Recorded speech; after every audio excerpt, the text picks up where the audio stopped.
GLPS Payanadam School Radio. Hi friends, now you are very much familiar with my sound. I am Krishna Kumar Mash. On such a pleasant day, hearty welcome everybody to day 23. Come let's talk. Come let's talkന്റെ 23-ാം ദിനത്തിലേക്ക് ഏവരെയും സ്വാഗതം ചെയ്യുകയാണ്. Now you are practicing how to introduce your friend before others. ഇപ്പോൾ നിങ്ങളുടെ കൂട്ടുകാരനെ അല്ലെങ്കിൽ ഫ്രണ്ടിനെ എങ്ങനെയാണ് മറ്റുള്ളവർക്ക് മുമ്പിൽ പരിചയപ്പെടുത്തുക എന്നതാണ് പരിശീലിക്കുന്നത്, അല്ലേ? കൂട്ടുകാരൻ്റെ പേര് പറയാനും അതുപോലെ ക്ലാസ് ഏതാണെന്ന് മറ്റുള്ളവരോട് പറയുവാനും അവരുടെ കഴിവിനെക്കുറിച്ച് മറ്റുള്ളവരെ ഉണർത്തിക്കുവാനും ഒക്കെയുള്ള പ്രാക്ടീസ് നിങ്ങൾ ചെയ്തു കഴിഞ്ഞു, അല്ലേ? ഇനി നിങ്ങൾക്ക് അവരോട് പറയണം, ഇതാണ് എൻ്റെ ഏറ്റവും നല്ല സുഹൃത്ത് എന്ന്. അതിന് നമ്മൾ ഉപയോഗിക്കുന്ന സാധാരണ വാചകം എന്താണ്? എല്ലാവരും പറയുന്നൊരു വാചകമാണ്, he is my best friend, she is my best friend. ഇത് നമ്മൾ സാധാരണ ഉപയോഗിക്കുന്ന ഒരു വാചകമാണ്, അല്ലേ? ഇനി ഇതിൽ നിന്ന് എന്തെല്ലാം രീതിയിൽ നമുക്ക് മാറ്റി ഉപയോഗിക്കാൻ കഴിയും? ഇതേ ആശയം കിട്ടാൻ വേണ്ടി മറ്റെന്തെല്ലാം രീതിയിൽ നിങ്ങൾക്ക് പറയാൻ കഴിയും? ഒന്ന് പ്രാക്ടീസ് ചെയ്താലോ? ഓക്കെ, നമുക്ക് നോക്കാം, അല്ലേ?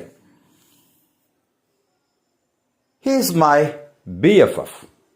She is my BFF. എന്താണ് BFF എന്ന് പറഞ്ഞാൽ? Best friends for ever.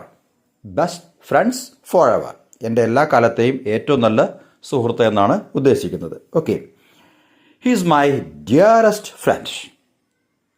She is my dearest front.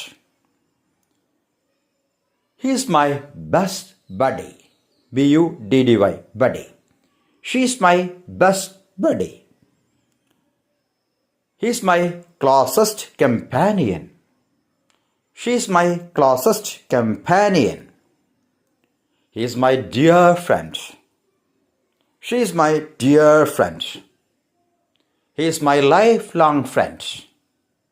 She is my lifelong friend.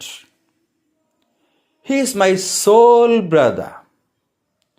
She is my soul sister. Okay, ഇപ്പം നിങ്ങൾക്ക് ബെസ്റ്റ് ഫ്രണ്ട് എന്ന് മറ്റുള്ളവർക്ക് മുമ്പിൽ എങ്ങനെ വ്യത്യസ്തമായി പറയാം എന്നതിൻ്റെ രീതികൾ മനസ്സിലായി, അല്ലേ?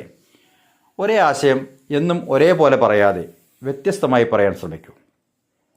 അപ്പോഴാണ് നിങ്ങളുടെ ലാംഗ്വേജ് കപ്പാസിറ്റിയും പവറും വർദ്ധിക്കുന്നത്, നിങ്ങളുടെ കോൺഫിഡൻസ് ഉയരുന്നത്.